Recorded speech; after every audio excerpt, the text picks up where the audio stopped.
This is Portside Perspectives, exploring the yacht economy. Hello, everybody, and welcome to Portside Perspectives. I'm here today with Edward Bartoszewski. I messed it up. You tell everybody how to pronounce your last name. Bartoszewski. Bartoszewski. I was close. I think I was pretty close there. Bartoszewski. I even asked beforehand, and I always mess up certain names, but that's on me, I suppose. Anyways, Edward is the VP of Sales at the Irish Boat Shop up in Michigan. Edward, thanks for coming and spending a little bit of time with me. Hope your day is going well. Yeah, my pleasure. Happy to be here. Appreciate the invitation. The day is going great, and look forward to the conversation. Awesome. So, just to get started here, why don't you tell everybody, first off, just a little bit about the Irish Boat Shop. We'll get into it a little bit deeper here, but just tell everybody, just really in a nutshell, what the Irish Boat Shop is all about. Sure. We are a family-owned dealership in northern Michigan. We have 3 locations, Harbor Springs, Charlevoix, and Traverse City. We sell new used boats, brokerage. We do service and storage. We focus our new brands are Boston Whaler, Nautique, Chaparral.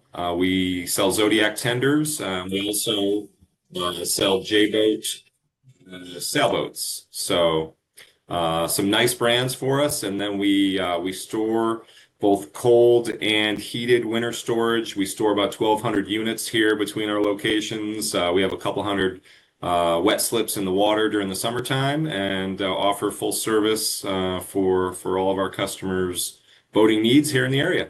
Awesome.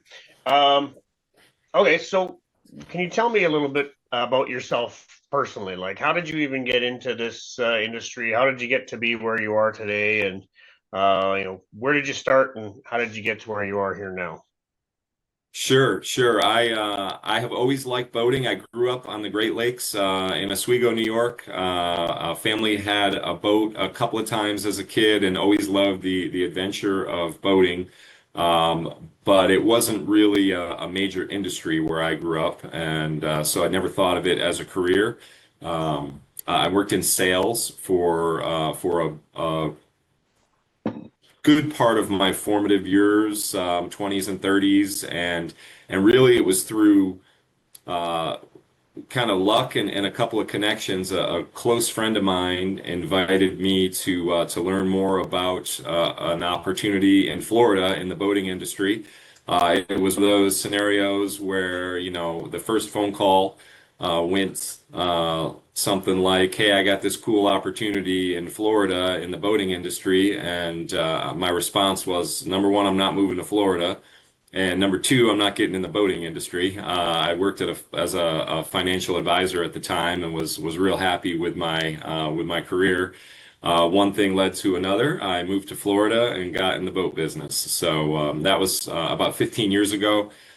Been one of the best decisions I've made. I've loved the industry. It's a great industry to be a part of. You're really with a great group of professionals, the people in the industry, and the customers that we deal with day in and day out are really, you get to experience some of the best times that they have when they're dealing with family and friends and boating and the whole atmosphere that is a part of that lifestyle. So I've really been blessed to be a part of the industry for about 15 years now. So it's kind of how I ended up where I am.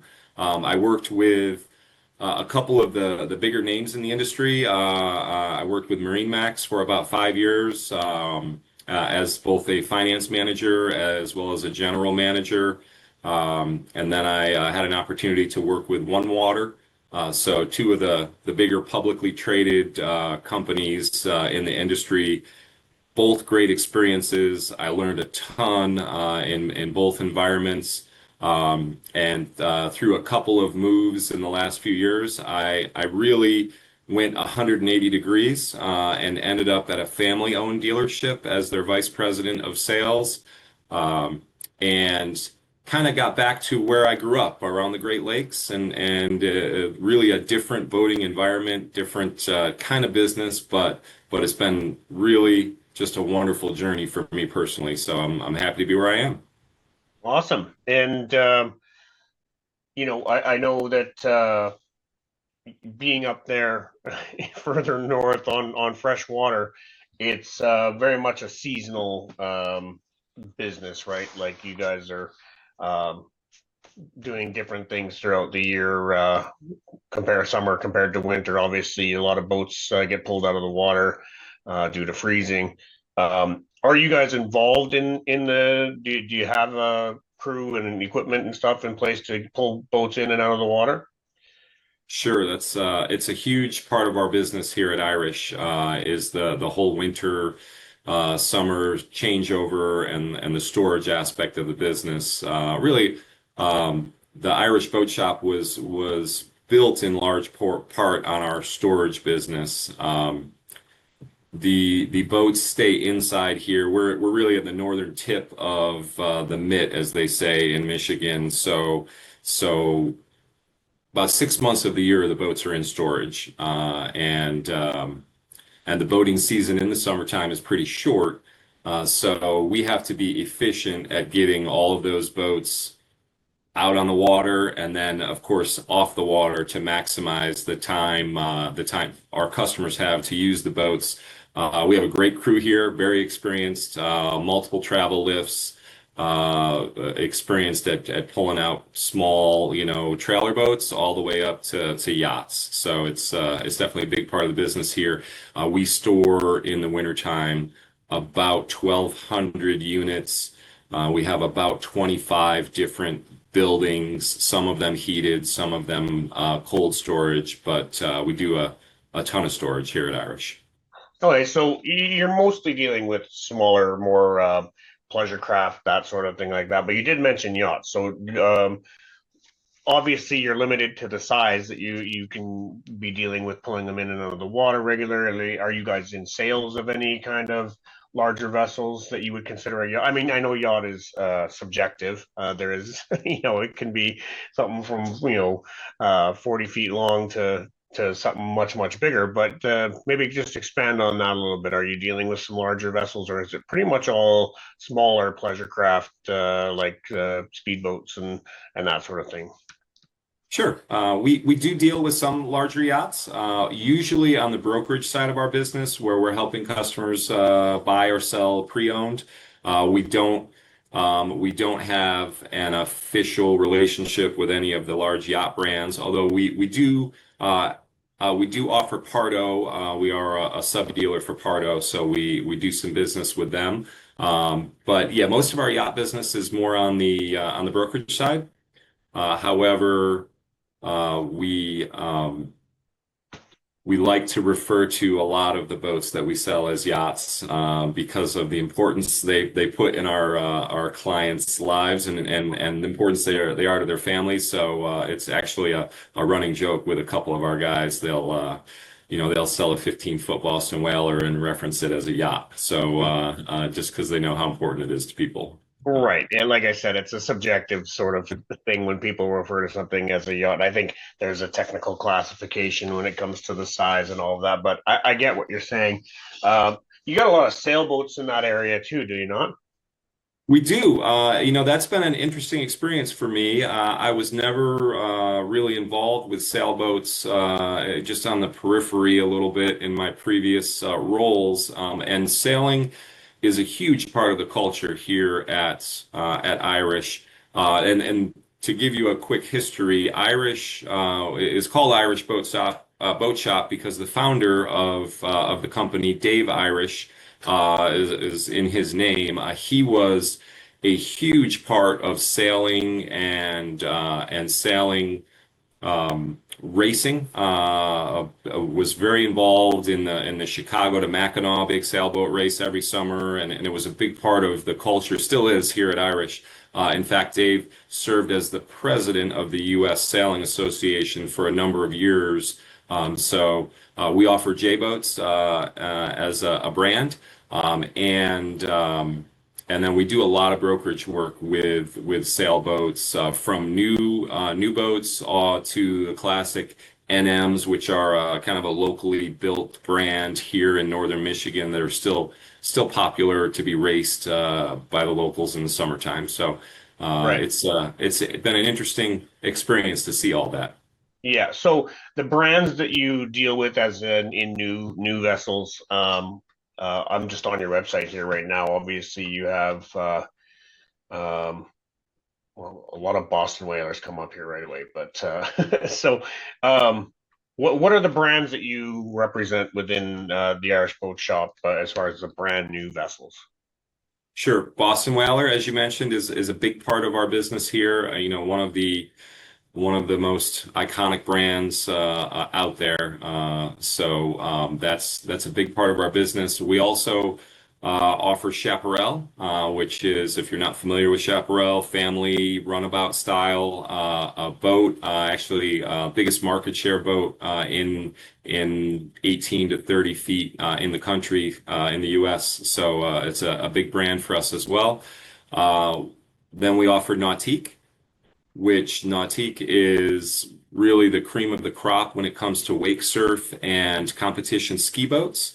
And they have different models for different levels of wake surfer and skier, but they're just an absolute premium wake surf boat. We do well with those, especially on some of the inland lakes that are around our stores. We offer Zodiac tenders, which are popular with the sailboaters if they want to add a tender, if they're moored at a mooring a ball and need to get back and forth to their boat. And then we do offer, as you mentioned, J-boat racing sailboats as a new boat brand as well. And then, as I mentioned, we also offer Pardo through a sub-dealer relationship as well. Cool. And so you were talking about earlier storage. So you guys have got a marina, wet storage, as well as dry storage and heated storage. You said that's a big part of your business, and you kind of mentioned that that's kind of where it started. Is that right?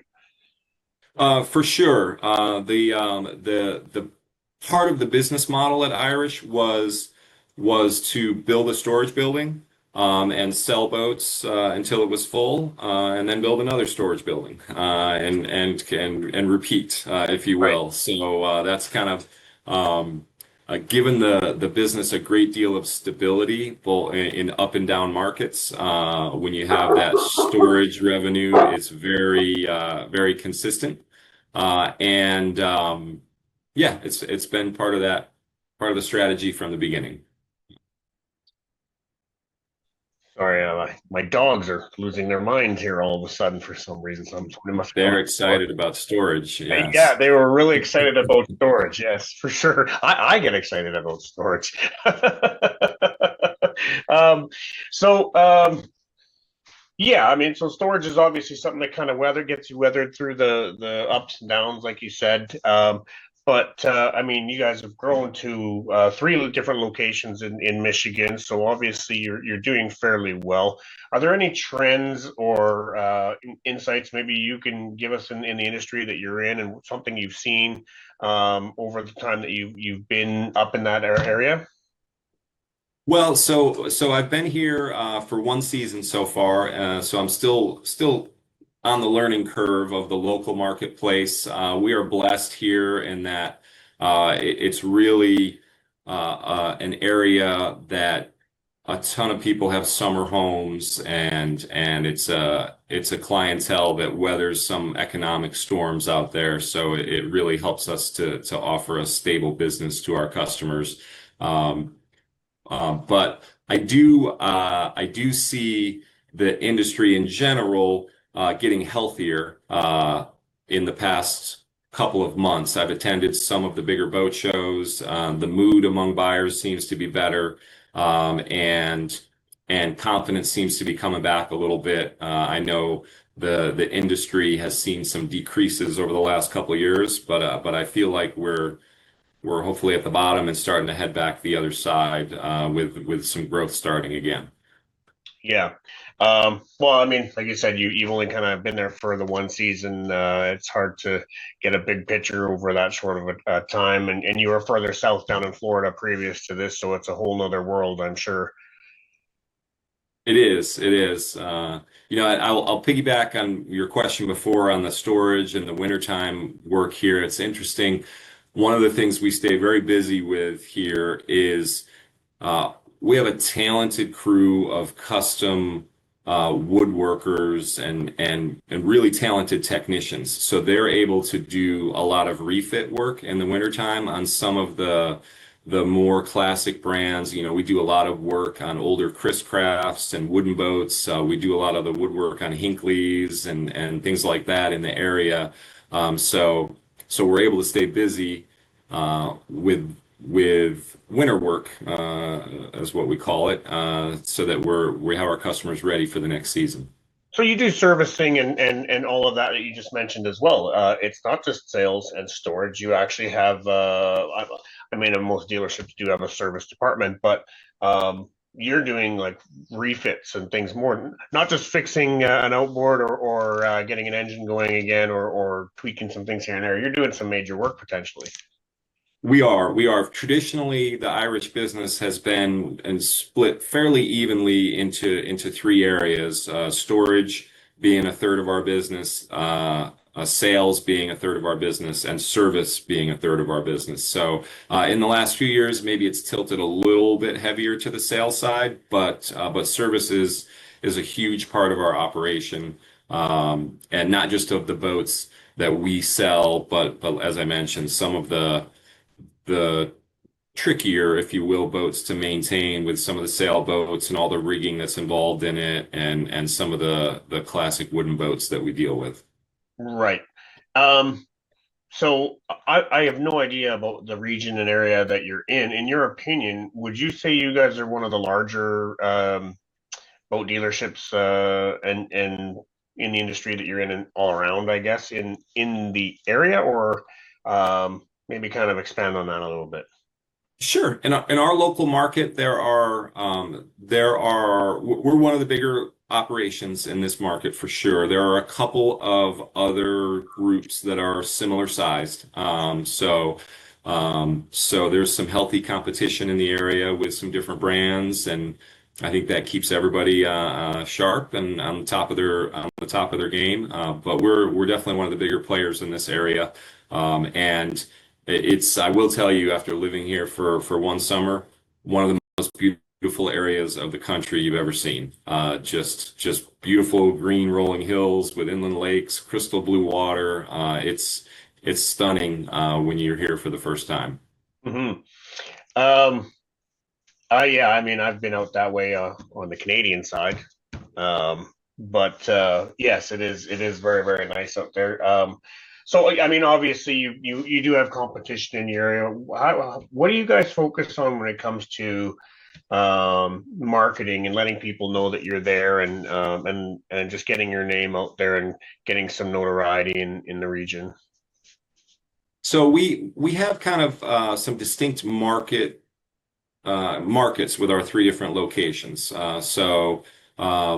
do a variety of things. Some of them, what you would consider your traditional marketing methods, right? We have a website, and we do some marketing through the media, whether it be traditional local print media to regional print media.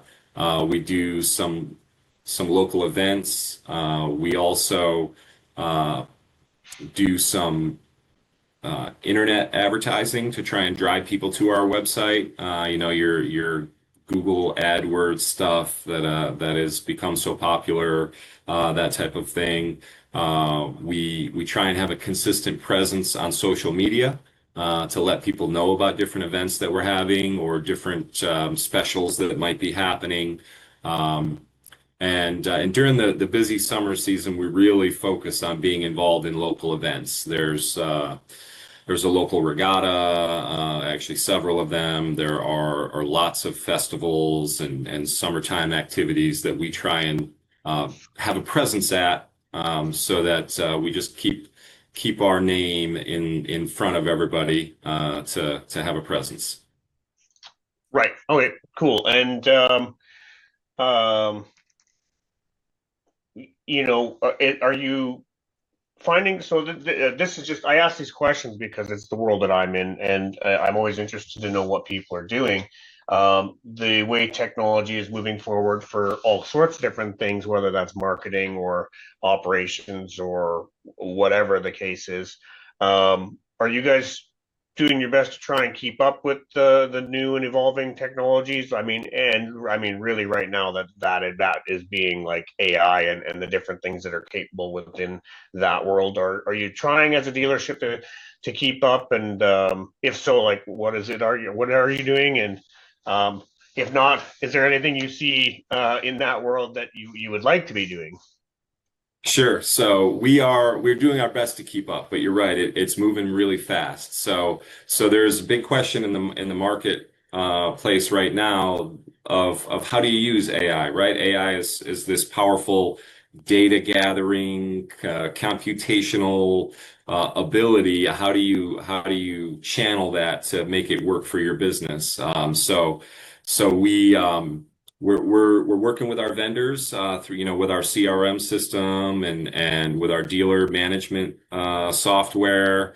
And we're trying to stay out in front of it by learning as much as we can. I'll be traveling to Dealer Week next week with a lot of other dealers where we can talk to vendors and experts and really try and stay out in front of it because I think that's the biggest question, right? The million-dollar question. How do you use it to best help your business Right. and not just as a fancy, oh, look what kind of answers it can come up with for me, right? How does Yeah, it actually benefit your business? that's right. I mean, a lot of people see it right now as the one thing they see in front of their face is like Chat GPT and things like that, where they kind of use it like Google and, you know, just go to Google. I mean, Right. Google even has an AI response here nowadays. So, I mean, you're really, uh, it's not, it's so much more than just a search tool and that sort of thing. There are, I mean, even things for creating content and media for various different marketing purposes, or like forget marketing, even just streamlining operational things in the background. Like you're saying with your CRM and your dealer programs and things like that, and making sure that communication between dealers and even customers is more streamlined, a lot more automations where you can free up time for brokers and dealers, and so they can leverage more important tasks, I guess, so they're not spending so much time doing things manually. Um, For but sure. yeah, it's interesting. I'm trying to get my head wrapped around like a dealership of any kind, and you are in that world. I mean, even the automotive world. I know that it's a thing that they're all trying to do, and they're all kind of struggling to try and figure out how do we use this. And so, I mean, is there a place within that you feel it could be used within a dealership of any kind? Well, let alone, I mean, boats, automotive, they kind of work in the same way. So, is there Yeah. anywhere you see that it could be used? Yeah, I've seen some uh, beta testing of things that could be very useful if they can be ironed out. The ability to follow up with prospects so that you make sure you never miss a follow-up opportunity where human nature is, we miss some things, right? Where if there is an efficient computer system to make sure you always answer when somebody requests for information, or you don't forget the follow-up that you were supposed to do. I think that could be one application that could be very beneficial to dealers. The ability to help. I think there's some of this out there already, but the ability to help schedule with a service department for efficiency and some things like that could be beneficial in a dealership setting. Hmm. I think there are opportunities where that kind of data and ability could benefit dealers for sure. Okay, no, I appreciate your insights into that because it's not the world that I live in, and I'm always interested to hear how people are trying to find those solutions.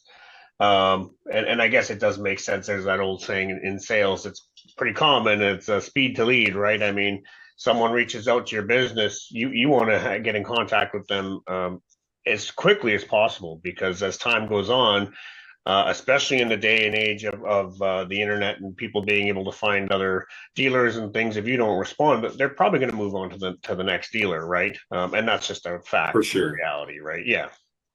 Yeah, and when they're sitting in front of their computer, asking the question through however they're reaching out to you, whether it's email or text or replying on your website, it's if you don't have someone physically in front of a computer at that moment, you're not getting the instant response. So there's Yeah. definitely some ways to leverage the AI to help with that. Yeah.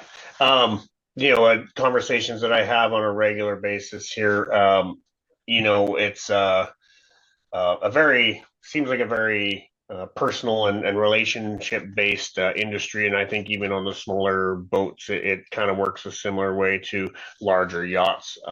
Maybe you can correct me if I'm wrong. Do you feel? I mean, because you were involved in yacht sales down in Florida, right? So, do you find that the world that you're in now is slightly different? That it's kind of more. I know I keep bringing the car dealership thing back because it's the only thing I can personally relate to it. And the price points are probably very fairly similar to that sort of thing. So is your relationship with your customers different than it is dealing with larger yachts? Like I know that your larger yachts, you're a very, very much in a personal kind of a friendship and trust based relationship. Do you find it the same thing with the smaller, more recreational things, or is it about the same, different? I Yeah, no, I think in many ways it's very similar. The relationship and the trust is still very important, and of course not all situations are the same as well. You'll have the nature of the yacht business, and I spent a number of years in it, is that sometimes it's a very personal relationship with the buyer of a yacht. Sometimes you're dealing with lawyers and handlers, and you never even meet the customer. So there's not always that relationship, even on the yacht side of things. And for the most part, with your 25 to 40-foot boat buyer, you're usually meeting directly with the person buying the boat. So there's always going to be that relationship. And although the price points obviously are a lot less than the yachts, you're still talking about an elite buyer, even with a 25-foot boat, right? You're talking price points of 100,000 to up to 1 million for our normal buyer of a 25 to 40-foot boat. So it's still not quite the same as the guy buying a economy car who is very payment conscious, and he just needs Right. to I just need to get it under $150 a month, and I need it to get me to work, right? This is still a toy. Yeah. It's a luxury item. So relationship is super important. Yeah. And another thing that I talk about with people on a pretty regular basis that kind of keeps coming up is the whole back to the internet and technology and things like that. Buyers and people that are getting into this sort of world to purchase or even rent, whatever, charter, they have so much information at their fingertips. They're able to do a tremendous amount of research on whatever they're looking at before they even come to a dealership or a broker or anything like that. So a lot of times, what I'm hearing is that these buyers have more or very close to the same, if not more information than the dealer or the broker, even sometimes because they've done their due diligence and looked at it, and now they're just coming in to see it firsthand and make a decision. But obviously, it wouldn't be potentially not the only vessel that they've been looking at. And so, how do you? Are there any challenges facing that, and how do you navigate through that? Well, Jason, I think you're right. First of all, they often know as much or more than we do about a particular boat, and it's real simple. they're oftentimes looking at one model, and they have studied that model, bow to stern, everything about it, the different options, and our sales team has to know all the models, right? And it's impossible to memorize everything on all the models. So they're coming in and they're a 250 Dauntless expert when they come in, and our salesman knows Boston Whaler and they know that boat, but maybe not the way that person who studied it for the last couple months has.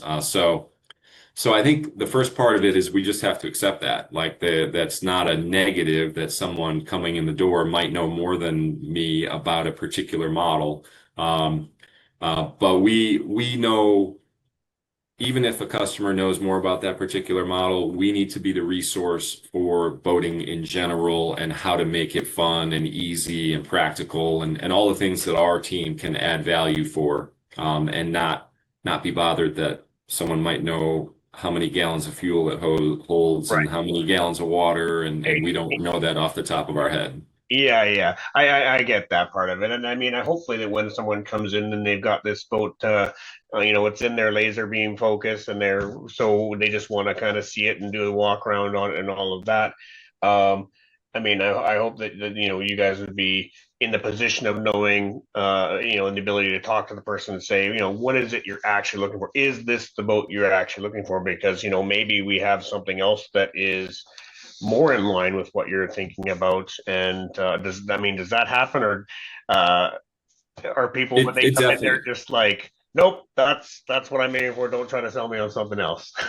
Well, I think it happens both ways, right? And we preach to our team. We want to help them get in the right boat for them. We want them to be happy. We want them to buy more than just one boat from us, right? And the person that buys the wrong boat will often be disappointed, and now they'll go elsewhere for their next one. So we want to try and coach them and make sure the boat that they're buying is going to accomplish what they're trying to accomplish with the boat. Um, Mhm.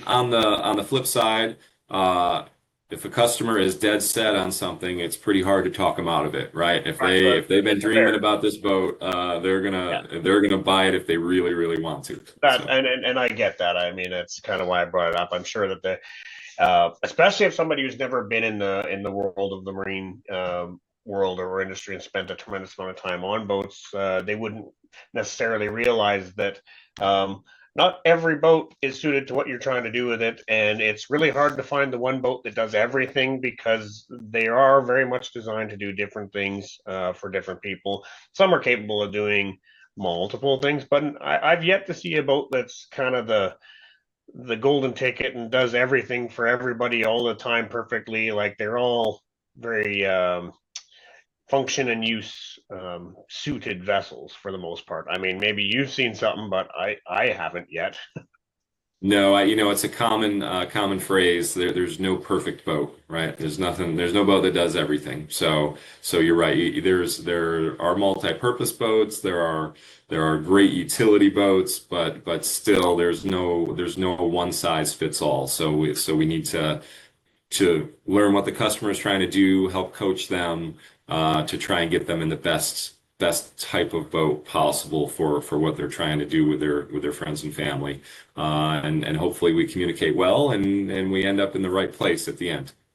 Right. Okay. So is there? I mean, challenges obviously with any business and any company, especially one that starts getting larger and larger. And I mean, you guys have three different locations. Are you involved with all three locations? Or like, or are you kind of tied to one location? No, I'm the way our business is structured, I'm responsible for sales at all three locations. Okay. So I'm involved with all of them.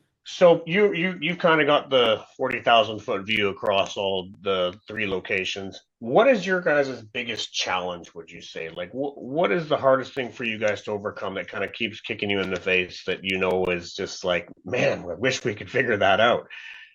Well, our challenge here is the same for many of our competitors as well, and that is on-water storage. Uh, there is no slip space available in these markets. So we'll often have a customer say, I would love to buy, you know, XYZ boat. I'd buy it from you today if you can find me a place on the water to keep it. And there are just limited slips. There's a city marina here in Harbor Springs that is significantly sized. It's got a good number of slips, and I was speaking to the dock master anecdotally about, you know, how long does it take if I put my name on the waiting list, and he told me there have been people on the waiting list for 20 years. Oh, So, ouch, ouch. I mean, so and are um, there new marinas and storage places being built? Like, or are you just tapped out? Like, is there no more opportunity to expand or build new ones? yeah, with Harbor Springs in particular, it's the space is pretty much used up. We're trying to come up with some creative solutions to add a few more slips, but it's pretty much used up. You know, the dealership's been here since 1961, so it's a very well established boating community, and it's just a challenge. So, you know, if someone wants to trailer a boat, it's no problem. They can trailer it, and there's boat ramps, and it's a piece of cake. But if they want the ease and convenience of being on the water, it becomes our biggest challenge for sure. Yeah, I mean, and you do have these, you know, some vessels that are obviously large enough to justify keeping them in the water rather than taking them in and out every single time. Um, but you know, and I'm just looking at the map here right now, and you know, I can see where the struggle is. I mean, there are a handful of marinas and storage, but they all seem to be pretty much tied to dealerships. Yeah, they are. Yeah. Oh, okay, cool. I mean, it's just it's interesting that everybody's situation and location and all of it changes from one person that I talk to another. Um, you know, it's been pretty cool talking with you, and I generally ask people, you know, a bit of a fun question before we wrap up here. You were obviously down in Florida and spent some time. I'm gonna assume, but I won't. You know, I'll let you kind of talk about it. Um, is there a favorite location that you have, you know, motored to or sailed to on the water that just kind of stands out in your mind, or kind of holds a place in your heart as far as a memory or something like that? And the second part of it would be, is there a specific vessel that really, same thing, stands out in your mind or holds a place in your heart due to like a memory? Or it could even just be like, wow, I see this vessel and it blew my mind how amazing it was in just what it was. So I'll let you kind of run with that and answer those as you will. Sure, sure. I think about, I've had so many fun memories on the water, that it's hard to pick out a favorite destination. I've had the pleasure of boating in the BVI's, and some cool destination type boating. I would say the most memorable single experience probably was the first time that I went to the Bahamas from Florida. I got to travel with my wife on the trip, so it made it a little more special, and it was part of a company event. But you know, crossing that Gulf Stream the first time and just experiencing that was something I'll definitely remember. Probably the coolest single event that I've had. I Um, went through the exact same thing, and it was actually one of the first times I'd ever spent time on the ocean. And I traveled on a sailboat, 65-foot sailboat across from Miami to the Bahamas. Spent a week on that vessel, bouncing around the Bahamas, scuba diving every day, 3-4 times a day, and that trip that you know, a crossing from Florida over to the Bahamas, and especially being one of the first times I've ever done anything like that, it was it was pretty amazing, and it's amazing how many people bring that crossing up. You're probably the third or even fourth person that I've talked to that has said that crossing was stood out in their mind and was one of the coolest things they've been through. So thanks for sharing that. Is there a vessel that stands out in your mind at all? Well, I working with yachts, there was so many cool yachts that I've been a part of transactions on, and I was part of a 50-meter Houston deal, which was just so cool to experience, and all that goes into a super yacht. But the coolest, shouldn't say, I say my favorite boat goes back to my first position in the boat world, which was in Naples, Florida, at the MarineMax there. Boston Whaler had just come out with a 27 Vantage, and I fell in love with that boat. To this day, it's my favorite boat that I've gotten a chance to ride on. Now it's the 28 Vantage. They've altered it slightly, but I love that boat. It's a little rocket ship. It's so much fun to ride in, and there's tons of room for a family to hang out on it. So that's my favorite boat. Cool. Awesome. Well, thanks for sharing that as well.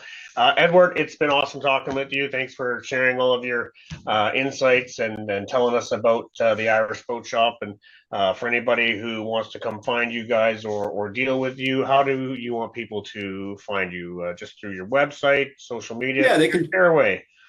Absolutely. They can check us out on our website, irishboatshop.com.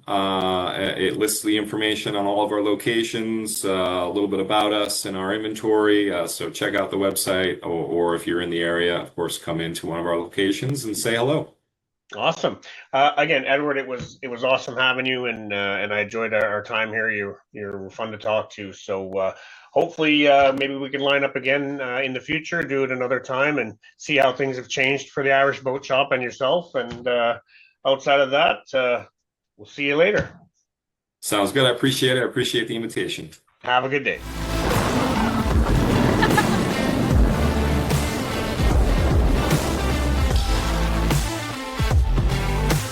Thanks for sailing with us. This has been Portside Perspectives.